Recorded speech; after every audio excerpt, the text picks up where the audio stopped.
मैं डॉक्टर राजेंद्र कुमार, सह आचार्य रसायन विज्ञान, राजकीय कन्या महाविद्यालय चोमू। जैसा कि हमने पिछले वीडियो के अंदर अध्ययन किया है कि संक्रमण धातुओं के जो अभिलाक्षणिक गुण हैं उनके अंतर्गत उसके चुंबकीय गुण, उसकी आक्सीकरण अवस्थाएं, उसके इलेक्ट्रॉनिक विन्यास इत्यादि का अध्ययन किया है। आज हम इस लेसन की अंतिम जो कड़ी है वो है आपकी कि colour and spectral behaviour of transition elements. संक्रमण तत्वों में पाए जाने वाले रंग और उनके स्पेक्ट्रा की व्याख्या हम किस प्रकार से करेंगे। उसके पश्चात नेक्स्ट जो इसका पॉइंट है वो है कि ये बाइनरी यौगिक बनाते हैं, द्विअंगी यौगिक बनाते हैं संक्रमण तत्व। और उसके पश्चात अंत में हम इसका जो लास्ट टाइटल लेंगे कोऑर्डिनेशन नंबर एंड ज्योमेट्री, उपसह संयोजन संख्या व ज्यामिति। तो सबसे पहले हम प्रारंभ करते हैं यहाँ से, colour and spectral behaviour of transition elements. संक्रमण तत्वों के द्वारा प्रदर्शित किए जाने वाला रंग व उसके चुंबकीय व उसके स्पेक्ट्रा की व्याख्या हम किस प्रकार से करेंगे। जैसा कि हम जानते हैं बीबीटी के आधार पर संक्रमण तत्वों के रंग व उनके स्पेक्ट्रा की व्याख्या हम नहीं कर सकते। यह एक बीबीटी की लिमिटेशन थी, सीमा थी। तो इसका अध्ययन हम यहाँ कर सकते हैं, वो भी किसके आधार पर, वो कर सकते हैं हम on the basis of CFT। CFT के आधार पर इसका स्पष्टीकरण किया जा सकता है। तो जो संक्रमण तत्व हैं उनमें पाए जाने वाले रंग व स्पेक्ट्रा की व्याख्या हम दो बिंदुओं के आधार पर कर सकते हैं। पहला बिंदु है DD ट्रांजिशंस, DD संक्रमण। अब DD संक्रमण क्या है इसको हमें समझना है। DD संक्रमण से तात्पर्य है कि इलेक्ट्रॉन का ट्रांजिशन होगा ऊर्जा का अवशोषण करके एक D कक्षक से उच्च ऊर्जा स्तर के अन्य D कक्षक में। तो ये कैसे होगा ये CFT बताती है। CFT के आधार पर देखिए यहाँ पर कि सपोज करें ये एक संकुल आयन है ये वाला, और ये है टाइटेनियम H2O6+3 कॉम्प्लेक्स आयन। इस कॉम्प्लेक्स आयन में यदि हम इसका इलेक्ट्रॉनिक विन्यास निकालते हैं तो ये विन्यास आता है आपका यहाँ से D1 कॉन्फ़िगरेशन हमें प्राप्त होता है, अर्थात D के अंदर एक इलेक्ट्रॉन है। ये जो CFT है वो ये कहती है कि ये जो पांचों D कक्षक हैं ये प्रारंभ में समभ्रंश होते हैं, अर्थात D जनरेट होते हैं, अर्थात इनकी ऊर्जा का मान बराबर होता है। लेकिन जैसे ही ये कक्षक किसी लिगेंड के संपर्क में आते हैं तो ये दो भागों में विभाजित हो जाते हैं। कुछ कक्षक निम्न ऊर्जा स्तर के कक्षकों में और कुछ कक्षक उच्च ऊर्जा स्तर के कक्षकों में चले जाते हैं। तो यहाँ पर ये जो T2G कक्षक है, क्योंकि ये 6 लिगेंड इसके साथ जुड़े हुए हैं टाइटेनियम के साथ, तो ये ऑक्टाहेड्रल कॉम्प्लेक्स है अष्टफल के। तो इसके अंतर्गत 3 कक्षक आपके निम्न ऊर्जा स्तर के कक्षक बनते हैं, 2 कक्षक आपके उच्च ऊर्जा स्तर के कक्षक बनते हैं, जिन्हें हम T2G व EG कक्षकों के नाम से जानते हैं। ये बाकी सारा अध्ययन अपन CFT के अंतर्गत करते हैं। अब यहाँ से इलेक्ट्रॉन जब भरेगा इसके अंदर, क्योंकि D1 कॉन्फ़िगरेशन है, तो एक इलेक्ट्रॉन जब इनका विभाजन हो गया तो इलेक्ट्रॉन कहाँ जाएगा, निम्न ऊर्जा स्तर के कक्षक में, यहाँ जाएगा। और इसकी वजह से जब इसको हम दृश्य प्रकाश क्षेत्र में रखेंगे तो ऊर्जा का ये अवशोषण करेगा। अवशोषण करने के पश्चात ये उच्च ऊर्जा स्तर के यानी EG कक्षकों में जाएगा, अर्थात ट्रांजिशन आपका इस प्रकार से होगा T2G1 एंड EG0 से आपका T2G0 एंड EG कक्षकों में 1, यहाँ पर T2G0 एंड EG1 हो जाएगा, इसमें जाएगा। तो जिस तरंग दैर्घ्य का ये रेडिएशन करेगा, जिस तरंग दैर्घ्य की रेडिएशन का एब्जॉर्प्शन करेगा, उसका पूरक रंग, उसका कॉम्प्लीमेंट्री कलर हमें संकुल आयन का या उस ट्रांजिशन एलिमेंट का, ट्रांजिशन आयन का हमें दिखाई देगा। तो यहाँ पर ये जो कॉम्प्लेक्स है वो आपका कॉम्प्लेक्स आयन वो पर्पल कलर का होता है, जिसे हम इस प्रकार से DD संक्रमण के आधार पर समझा सकते हैं। उसके बाद यदि संकुल यौगिक आपका टेट्राहेड्रल प्रकार का हो तो ये विभाजन आपका अलग प्रकार से होगा। यहाँ पर Eg लोअर एनर्जी स्टेट के एंड T2G आपके हायर एनर्जी स्टेट के होंगे, जिसके कारण इलेक्ट्रॉन का माइग्रेशन Eg से T2G में हो सकता है। तो ये तो बात हुई अपनी कि डी संक्रमण के कारण जो संकुल यौगिक हैं वे हमें रंगीन दिखाई देते हैं। अब यहाँ एक बिंदु, महत्वपूर्ण बिंदु और है जो कि मैं ऑलरेडी आपको बता भी चुका हूँ, ये कि यदि इलेक्ट्रॉनिक विन्यास किसी भी मेटल आयन का इलेक्ट्रॉनिक विन्यास Dn या D10-n प्रकार का होगा तो उनके रंग लगभग समान होंगे। जैसे यहाँ पर है Dn, n बराबर यदि हम 0 रखें तो ये आ जाएगा D0 एंड यहाँ पर 10-n करेंगे तो 10-0 यानी कि D10, तो D0 एंड D10। और इसके लिए जो एग्जांपल है, स्कैंडियम +3 में D0 कॉन्फ़िगरेशन है और जिंक +2 में D10 कॉन्फ़िगरेशन है। दोनों का रंग ये कलरलेस होगा क्योंकि इसके अंदर इलेक्ट्रॉन नहीं है, इसलिए माइग्रेशन नहीं हो सकता, इलेक्ट्रॉन का उत्तेजन नहीं हो सकता, ट्रांजिशन नहीं हो सकता, इसलिए इसका जो रंग होगा वो रंगहीन होंगे, कलरलेस होंगे।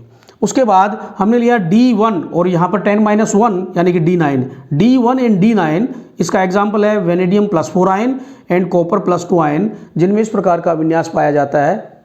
ये आपके ब्लू कलर के नीले रंग के होंगे।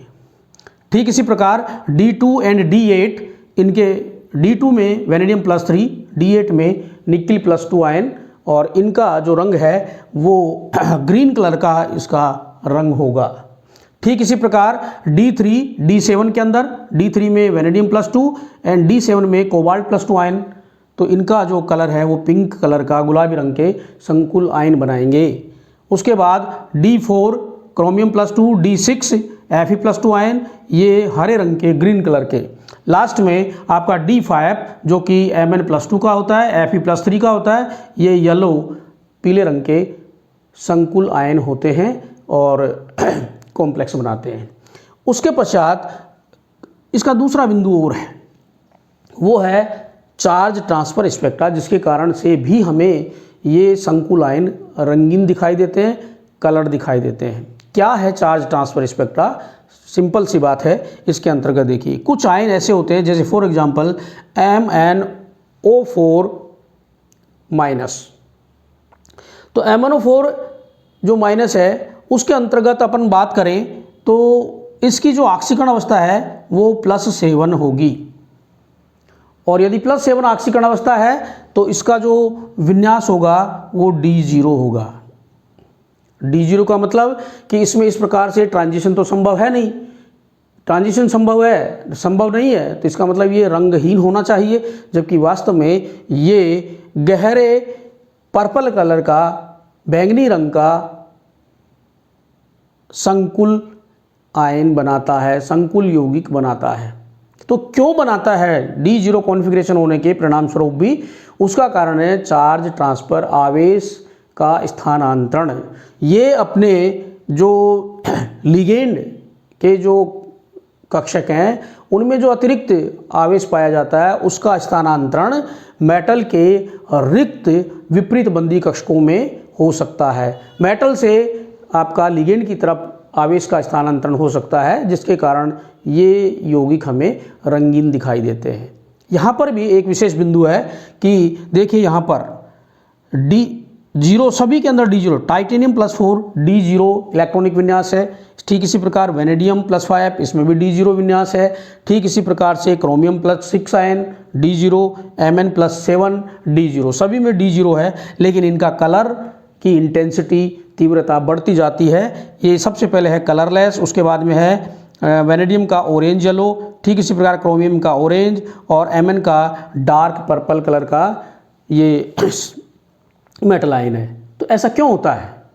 कि बिल्कुल सिंपल, आवेश के मान में वृद्धि के साथ साथ इनके रंग की इंटेंसिटी, तीव्रता बढ़ती जाती है। तो यहाँ पर 4, 5, 6, 7 आवेश का मान बढ़ रहा है, इसलिए इनके कलर की इंटेंसिटी इस प्रकार से बढ़ जाती है। तो ये तो अपना बिंदु था colour and spectral behaviour of transition elements.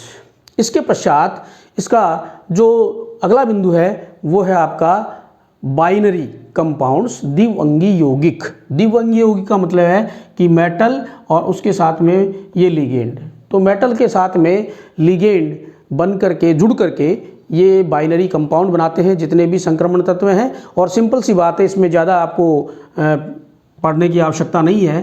कौन से होंगे देखिए इसके कि हैलाइड हो सकते हैं, तो मेटल के साथ में हैलाइड के अंदर F जुड़ सकता है, क्लोरीन ये जो है क्लोराइड जुड़ सकता है इसके बाद में, उसके बाद में क्लोराइड के बाद में आपका ब्रोमाइड जुड़ सकता है, आयोडाइड जुड़ सकते हैं, ये तो आ गए हैलाइड्स।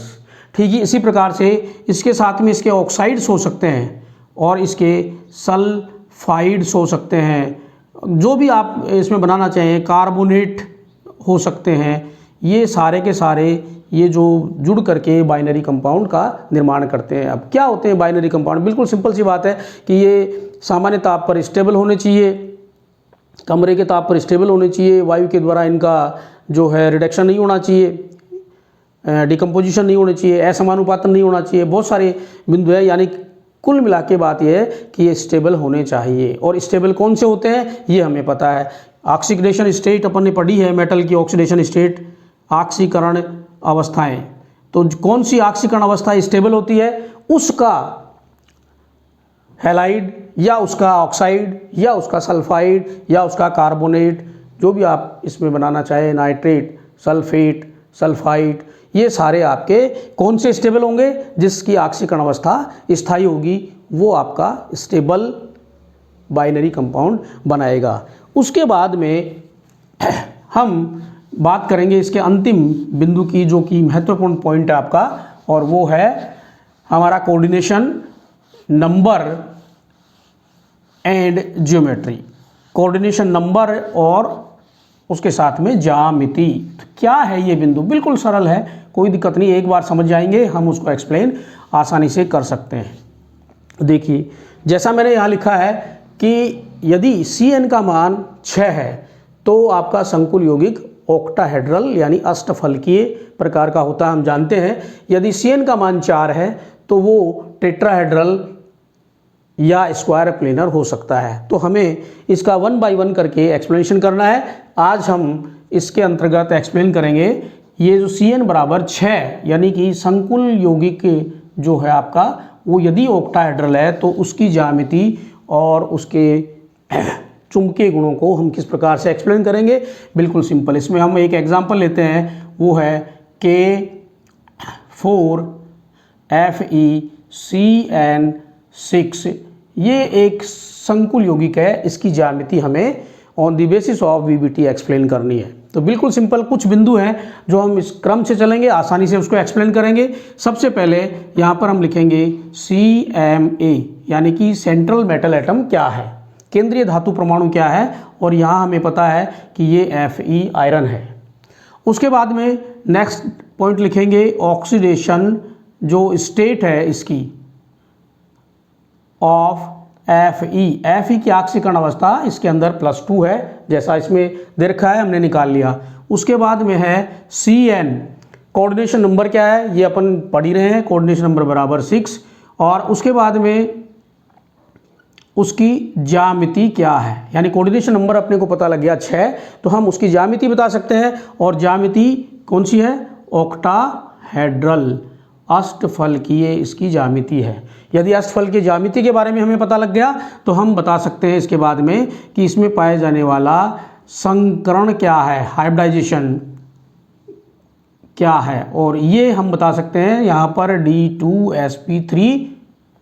D2sp3 या sp3d2। ये एक लिमिटेशन है VBT की कि यहाँ पर हम प्रारंभ में ये नहीं बता पाते हैं कि इसमें संकरण फाइनली ये नहीं बता ये होगा या ये होगा। हम जब एक्सप्लेन करते हैं तो बाद में बताते हैं कि इसमें ये पाया जाएगा। तो ये हो गया आपका संकरण का प्रकार। अब उसके बाद में ये 4-5 बिंदु बिल्कुल सिंपल हमने लिख लिए कि केंद्रीय धातु परमाणु क्या है, आयरन है। उसके बाद में उसकी ऑक्सीकरण अवस्था क्या है, Fe+2 की Fe+2 है ऑक्सीकरण अवस्था। उसकी कोऑर्डिनेशन नंबर क्या है, उसका जो जियोमेट्री क्या होगी, ऑक्टाहेड्रल होगी, अष्टफलकीय होगी, उसमें पाया जाने वाला संकरण ये हो सकता है। अब उसके बाद में लिखेंगे हम electronic configuration of Fe iron, जो कि इसका एटॉमिक नंबर आप में ध्यान है वो है 26। तो हम जब लिखेंगे तो सिंपल वे के अंदर जब लिखेंगे तो आर्गन जो कि 18 तक आ गया। उसके बाद में 3D एंड 4s, तो 4s2 18, 2 20, 20 और 6 26, ये इसका इलेक्ट्रॉनिक कॉन्फ़िगरेशन हो गया। अब लिखेंगे यही electronic configuration of Fe in box diagram. Box diagram में इसका विन्यास क्या होगा? तो बॉक्स डायग्राम में आप आर्गन को इसको भूल जाइए एक बार 18 को, और ये हो गया 3D एंड ये हो गया आपका 4s, तो 3D 4s। अब इसमें इलेक्ट्रॉन कितने हैं? 6, 2 तो यहाँ भर दिए और आपके बाद में 6 आपने इलेक्ट्रॉन इसके अंदर भर दिए, 5 और 1 ये 6, 4 इलेक्ट्रॉन, 2 इसमें आ गए, 6 इसमें आ गए। उसके बाद नेक्स्ट पॉइंट आ जाएगा Fe+2, सेम इसको रिपीट करेंगे। बॉक्स डायग्राम इसका क्या होगा? तो इसमें से आपके 2 इलेक्ट्रॉन निकल जाएंगे, 2 इलेक्ट्रॉन निकलने के बाद में इसमें 6 बचेंगे, ये 0 हो गया, यहाँ पर 6, ये हो गया आपका बॉक्स डायग्राम के अंदर इलेक्ट्रॉनिक कॉन्फ़िगरेशन। अब लिखेंगे कि Fe का इलेक्ट्रॉनिक कॉन्फ़िगरेशन सेम इसमें in presence of Cn- ligand, ये स्ट्रॉन्ग फील्ड के लिगेंड है, तो इनकी उपस्थिति में इसका इलेक्ट्रॉनिक कॉन्फ़िगरेशन क्या होगा? बिल्कुल सिंपल, ये इसको हुंड के नियम के विरुद्ध युग्मित होने के लिए बाध्य कर देगा। यानी इस प्रकार से 6 इलेक्ट्रॉन होंगे, 2 खाली और 1 ये, और संकरण के लिए आपके पास में जो चाहिए कि D2sp3 संकरण होगा, तो ये 2 कक्षक इसने रिक्त उपलब्ध करा दिए। VBT की मेन कॉन्सेप्ट यही है कि मेटल रिक्त कक्षक उपलब्ध कराएगा, कितने कराएगा? उसके Cn के मान के बराबर। तो ये इसमें संकरण होगा D2sp3 प्रकार का इसमें संकरण पाया जाएगा। इस D2sp3 के कारण फिर उसके बाद में क्या होगा कि इसमें 3 कक्षक, ये जो कि इनके पास में युग्मित इलेक्ट्रॉन है, 2-2 इलेक्ट्रॉन उपस्थित हैं, और एक उसके बाद में ये 6 कक्षक नए जो कि संकरित समान आकार आकृति वाले होंगे, वो रिक्त होंगे आपके। तो इसके अंदर सभी में Cn- अपने इलेक्ट्रॉन पेयर डोनेट करके कोऑर्डिनेशन बॉन्ड बना लेगा। इस प्रकार से ये कोऑर्डिनेशन बॉन्ड इसके अंतर्गत Cn ने बना ली। अब इसकी हम ज्यामिति बनाएंगे। तो ज्यामिति के अंदर हम जानते हैं ऑक्टाहेड्रल ज्यामिति कैसी होती है। सेंट्रल के अंदर आयरन, उसके बाद में एक ही प्लेन के अंदर, एक ही तल के अंदर ये 4 Cn- लिगेंड इसके साथ में जुड़ गए, एक ऊपर होगा और दूसरा नीचे, एक इस प्रकार से Cn, और चूंकि इसके ऊपर -4 ये बचेगा तो इसलिए -4 आवेश लिख दिया अपन ने इसके बाद में। उसके बाद हम निकालेंगे, ये हो गई इसकी ज्यामिति, कॉम्प्लेक्सिटी। उसके बाद नेक्स्ट पॉइंट में क्या लिखेंगे अपन? ज्यामिति के बाद में हम करेंगे यहाँ पर इसका म्यू, चुंबकीय आघूर्ण। म्यू बराबर फॉर्मूला है अपना √n × n+2 बोर मैग्नेटॉन। तो n × n+2 के अंदर जब लिखेंगे तो n बराबर क्या है? n बराबर इसके अंदर अयुग्मित इलेक्ट्रॉनों की संख्या बराबर 0, तो यहाँ 0 रखेंगे तो ये मान आपका क्या आ जाएगा? म्यू बराबर 0, और जैसे ही 0 आ गया आपका ये जो कॉम्प्लेक्स होगा मैग्नेटिक होगा, कौन सा? डाई मैग्नेटिक इन नेचर होगा, प्रति चुंबकीय प्रकार का संकुल यौगिक होगा। अब ठीक इसी प्रकार से मैं थोड़ा सा चेंज करता हूँ सेकंड कॉम्प्लेक्स, और सेकंड के अंदर K3FeCN6, इस संकुल यौगिक को हम एक्सप्लेन करेंगे on the basis of CFT। Octahedral ज्यामिति है इसकी, बिल्कुल सिंपल। यहाँ से आप चले जाइए, केवल एक चेंज करना है अपने को, यहाँ पर ऑक्सीकरण अवस्था +3, और +3 होगी तो यहाँ पर लास्ट में इलेक्ट्रॉन कितने बचेंगे इसके पास में? 6 जो थे उनमें से एक इलेक्ट्रॉन निकल जाएगा, और ये जब युग्मित होंगे इस प्रकार से तो इसमें एक अयुग्मित इलेक्ट्रॉन शेष रह जाएगा। यहाँ एक अयुग्मित इलेक्ट्रॉन शेष रह जाएगा, इसको हम एक्सप्लेन करेंगे। यहाँ पर इसके ऊपर +3 आपका आ जाएगा, और यहाँ पर जब करोगे तो n बराबर 1 होगा जो कि अयुग्मित इलेक्ट्रॉन है। तो 1 को अगर अपन कैलकुलेट करेंगे इस फॉर्मूले में रख के तो यह आ जाएगा 1.73 बोर मैग्नेटॉन, और इसको हम करेंगे तो पैरा मैग्नेटिक इन नेचर, बिल्कुल सिंपल। ठीक इसी प्रकार यदि इसको अपन बदल दें और K3 के बाद में मैं इसको FeCN6 जो था आपका, और इसको हम तीसरा एग्जाम्पल ले लें K3FeF6, तो इस संकुल यौगिक को एक्सप्लेन करें, सेम सारी चीज़ वैसी आएगी। यहाँ थोड़ा परिवर्तन हो जाएगा, ये कि in presence of F minus ligand, F minus जो है दुर्बल क्षेत्र का लिगेंड है, इसलिए ये इनको हुंड के नियम के विरुद्ध युग्मित होने के लिए बाध्य नहीं करेगा। और बाध्य नहीं करेगा तो क्योंकि मेटल की ड्यूटी है वो उपलब्ध कराएगा इस प्रकार से कि संकरण के लिए।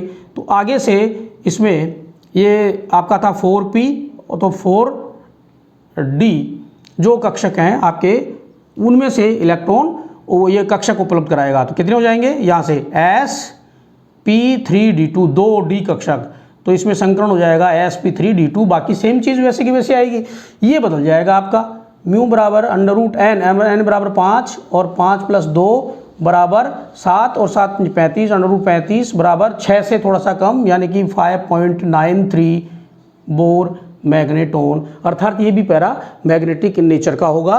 तो यहाँ से कई बार ये सवाल पूछा गया है कि दोनों के अंदर आयरन जो है वो +3 ऑक्सीकरण अवस्था में है, लेकिन उसके बावजूद भी एक के अंदर चुंबकीय आघूर्ण का मान ये है, दूसरे के अंदर ये है 5.93 है। क्यों, समझाइए। बिल्कुल सिंपल कि नंबर ऑफ अनपेयर्ड इलेक्ट्रॉन्स दुर्बल व प्रबल क्षेत्र के लिगेंड की उपस्थिति के कारण भिन्न भिन्न होते हैं, तो इनका इलेक्ट्रॉनिक विन्यास इस प्रकार का पाया जाता है। इसके पश्चात जो शेष संकुल यौगिक अष्टफल के व चतुष्फल के टेट्राहेड्रल व स्क्वायर प्लेनर के जो संकुल यौगिक हैं उनकी ज्यामिति और मैग्नेटिक प्रॉपर्टीज़ को अपन कल जो नेक्स्ट वीडियो होगा उसके अंतर्गत एक्सप्लेन करेंगे, समझाएंगे।